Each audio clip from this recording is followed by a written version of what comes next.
शहर में प्लेग था। लोग धड़ाधड़ मर रहे थे। बीमारी भी ऐसी थी कि बीमार पड़ते ही लाश निकलते देर न लगती।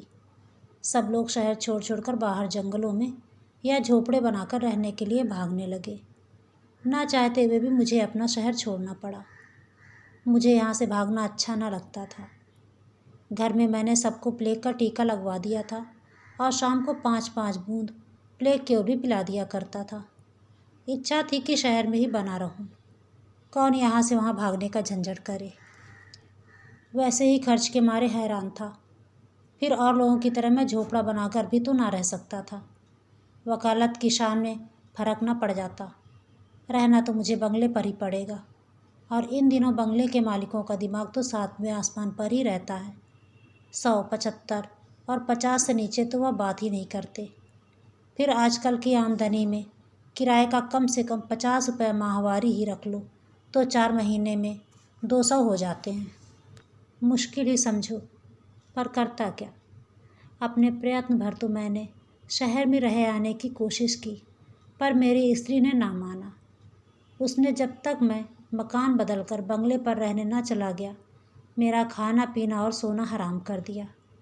उसकी जरा सी बच्ची थी, जिसके लिए वह इतनी व्याकुल रहती थी जैसे शहर शहर भर का प्लेग उसी पर फट पड़ेगा। कचहरी की छुट्टी थी। मैं अपने ऑफिस वाले कमरे में एक नौकर की सहायता से अपनी कानून की किताबें जमा रहा था।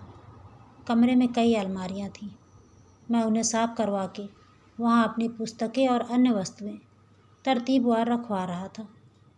उन अलमारियों से रद्दी कागजों के साथ एक लिफाफा भी वजन से जरा भारी होने के कारण खर्च से नीचे गिर पड़ा। मैंने उसे गिरते देखा, किंतु उदासीन भाव से फिर अपने काम में लग गया। मैं कमरे से बाहर जाने लगा। लिफाफा फिर पैरों से टकराया। इस बार मैंने उसे उठा लिया। उठाकर देखा तो उस पर किसी का पता तो ना था, पर वह मजबूत डोर से कसकर बांधा गया था और मैंने जेब में रख लिया। दिन भर कार्य की अधिकता के कारण मुझे उसकी याद ही ना रही। शाम को जब मैं भोजन करके लौटा तो क्रम से दिन भर की घटनाओं पर विचार करने लगा। एकाएक मुझे उस लिफाफे की याद आ गई। मैंने बिस्तर से उठकर कोट की जेब से लिफाफा निकाला और कैंची से धागे को काटकर सावधानी से खोला। देखा तो उसमें किसी स्त्री के लिए कुछ पत्र थे। उत्सुकता बढ़ी। मैंने पत्रों की तारीख वार पढ़ना प्रारंभ किया। पहला पत्र इस प्रकार था। पत्र 1, शांति सरोवर, 1/9/1931। मेरे देवता, मुझे मालूम है कि आप मुझसे नाराज हैं। थोड़ा भी नहीं, बहुत अधिक। यहाँ तक कि आप 2 अक्षर लिखकर अपना कुशल समाचार भी देना उचित नहीं समझते। आपकी इस नाराज़गी का कारण भी मुझसे छिपा नहीं है। मैं जानती हूँ कि किन परिस्थितियों में पड़कर मैं आपकी आज्ञा का उल्लंघन कर रही हूँ। यदि आप मेरे स्थान पर होते तो आप भी वही करते जो मैं करती हूँ। अंत में मैं आपसे यही निवेदन करती हूँ कि आप मुझसे नाराज़ ना हों। अपने कुशल समाचार का पत्र भेजकर अनुग्रहित करें। आपकी प्रमिला। दूसरा पत्र, शांति सरोवर, 1/9/1931। मेरे सर्वस्व, उस दिन पत्र भेजकर मैंने कई दिनों तक उत्तर की प्रतीक्षा की, किंतु आज तक आपका एक भी पत्र नहीं मिला। उत्सुक नेत्रों से रोज़ पोस्टमैन की राह देखती हूँ। वह आता है और मेरे दरवाजे की तरफ बिना मुड़े ही चला जाता है। सबके पास चिट्ठियाँ आती हैं, परंतु मेरे पत्थर के देवता, आप ना पसीजे। आपका पत्र एक भी ना आया। ना जाने कितने तरह के विचार आपके दिमाग में आते और जाते होंगे। कदाचित आप सोचते होंगे कि मैं बड़ी अकृतज्ञ, मूर्खा और अभिमानी हूँ। जिन लोगों ने मेरे साथ इतनी भलाई की, मुझे सर आँखों पर रखा, उन्हीं के साथ कृतज्ञता कर रही हूँ, यही ना। किंतु मैं क्या करूँ। मैं परवश हूँ, पत्र में कुछ लिख नहीं सकती। यदि आप कभी मुझसे मिलने का कष्ट करेंगे, आपके चरणों में दर्शन का सौभाग्य देंगे, तब मैं आपके चरणों पर सर रखकर आपको समझा दूंगी। आपको बतला दूंगी कि मैं अपराधिनी नहीं हूँ। तब आप जान सकेंगे कि मैं कितनी विवश और निरुपाय हूँ। नाराज़ तो उसी से हुआ जाता है जो नाराज़गी सह सके, किंतु आप नाराज़ हैं मुझसे, जो ना जाने कितने मील की दूरी पर है, जो हर प्रकार से विवश है, जिसे आपको छूने तक का अधिकार नहीं है, जो केवल आपकी कृपा दृष्टि की भिखारिन है। आह, यदि आप मेरी विवशता का कुछ भी अनुभव करते, आप मुझसे हंसकर बातें करते, मैं हंस देती हूँ, अपने को धन्य समझती हूँ। कल से आप मुझसे बात ही ना करना चाहें तो मैं आपका क्या कर सकती हूँ? मुझे क्या अधिकार है, सिवाय इसके कि कलेजे पर पत्थर रखकर सब चुपचाप सह लूँ। मैं खुलकर रो भी तो नहीं सकती, मुझे इतना भी तो अधिकार नहीं है। आपने नाराज़ होकर पत्र लिखना बंद कर दिया है। कल यदि आपको मेरी शक्ल से भी नफरत हो जाए तो भला सिवा रोने के मेरे पास और क्या बचा रहेगा? मुझे सरीखी तो आपके घर 4 दासियाँ होंगी, किंतु मेरा दुनिया में कौन है? मैं तो घर बाहर की ठुकराई हुई अभागिन अबला हूँ। आपने दया करके मुझे सम्मान, आदर और अपने हृदय में आश्रय दिया है। उसे इस निर्दयता से ना छोड़िए। एक बार मुझसे मिल लीजिए, इसके बाद जैसी आपकी धारणा हो वैसा कीजिए। आप मुझे जिस दंड के अधिकारी समझेंगे, मैं उसे सहने के लिए तैयार हूँ।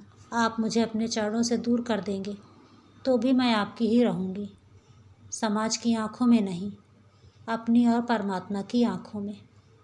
आप मुझे भले ही अपनी ना समझें, परंतु मैं तो आजीवन आपको देवता की तरह पूजती रहूँगी। मेरा अटल विश्वास है कि आप सबके होने के बाद थोड़े से भी मेरे भी हैं। कभी साल 6 महीने में मिनट 2 मिनट के लिए ही सही, मुझे भी आपके चरणों की सेवा करने का अधिकार है। उत्तर की प्रतीक्षा में, अभागिन प्रमिला। पत्र 3, शांति सरोवर, 30/9/2031। मेरे स्वामी, यह तो हो ही नहीं सकता कि मेरे पत्र आपको मिलते ही ना हों। क्षण भर के लिए मान भी लिया कि मेरे पत्र आपको मिले ही नहीं, फिर भी क्या, एक कार्ड पर 2 शब्द लिखकर आप मेरे पत्र न भेजने का कारण न पूछ सकते थे? खैर, आप अपनी मनमानी कर लीजिए, मैं हूँ भी इसी योग्य। कहा भी गया है, जैसा देव वैसी पूजा। आपने मुझे ठुकराकर, मेरी अवहेलना करके उचित ही किया। इसमें मैं आपको दोष कैसे दूँ?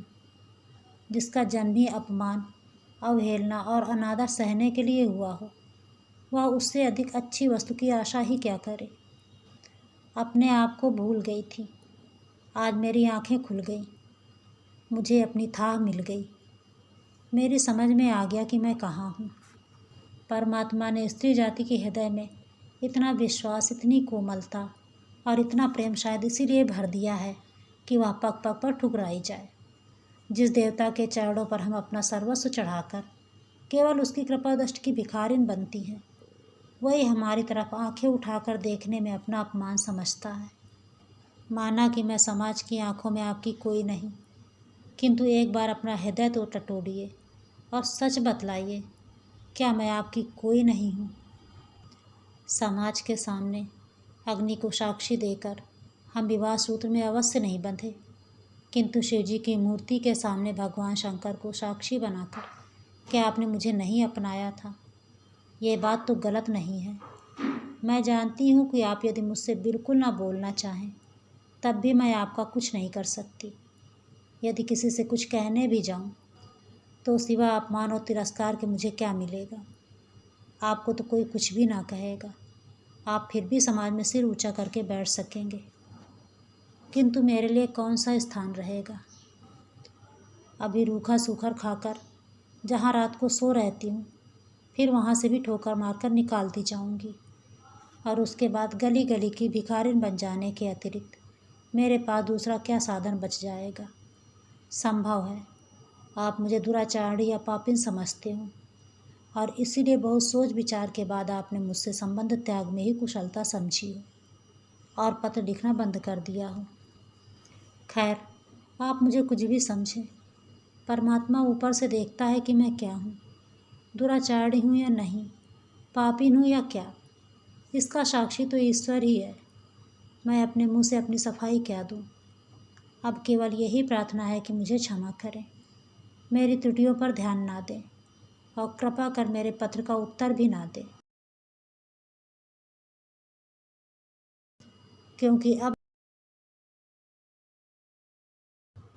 पत्र पढ़कर मैंने एक ठंडी सांस ली और करवट बदली।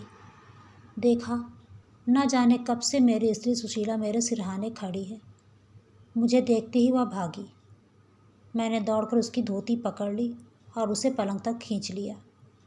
उसे जबरन पलंग पर बैठाकर मैंने पूछा, तुम भागी क्यों जा रही थी? तुम बड़े कठोर हो, उसने मुंह फेरे फेरे उत्तर दिया। क्यों? मैंने उसका मुंह अपनी तरफ फेरते हुए पूछा। मैं कठोर कैसे हूँ? अपनी आंखों के आंसू पोंछती हुई वह बोली, यदि तुम निभा नहीं सकते थे तो उस बेचारी को इस रास्ते पर घसीटा ही क्यों? मुझे हंसी आ गई। हालांकि प्रमिला के पत्रों को पढ़ने के बाद मेरे हृदय में एक प्रकार का दर्द भी हो रहा था। मुझे स्त्रियों की असहायता, उनकी विवशता और उनके कष्टों से बड़ी तीव्र मार्मिक पीड़ा हो रही थी। मैंने किंचित मुस्कुराकर कहा, पगली, यह पत्र मेरे लिए नहीं लिखे गए। उसकी भौहें तन गई। बोली, तो भला छिपाते क्यों हो? मैं क्या बुरा मानती हूँ? बुरा मानती जरूर, यदि मैं प्रमिला के पत्र पढ़ना चुकी होती। पत्र पढ़ने के बाद तो मुझे उस पर क्रोध के बदले दया ही आती है। यदि तुम मुझे उसका पता बता दो तो मैं स्वयं उसे यहाँ लिवा लाऊं। बेचारी का जीवन कितना दुखी है। मैंने कहा, भला मैंने कभी तुमसे झूठ बोला है? यह पत्र मुझे आज इसी कोठरी में रद्दी कागजों में मिला है। जिस लिफाफे में ये बंद थे वो भी ये है, देखो। कहते हुए मैंने लिफाफा उठाकर सुशीला के सामने रख दिया। सुशीला ने एक बार लिफाफे की ओर और फिर मेरी ओर देखे हुए कहा, तुम ही क्या, पुरुष मात्र ही कठोर होते हैं।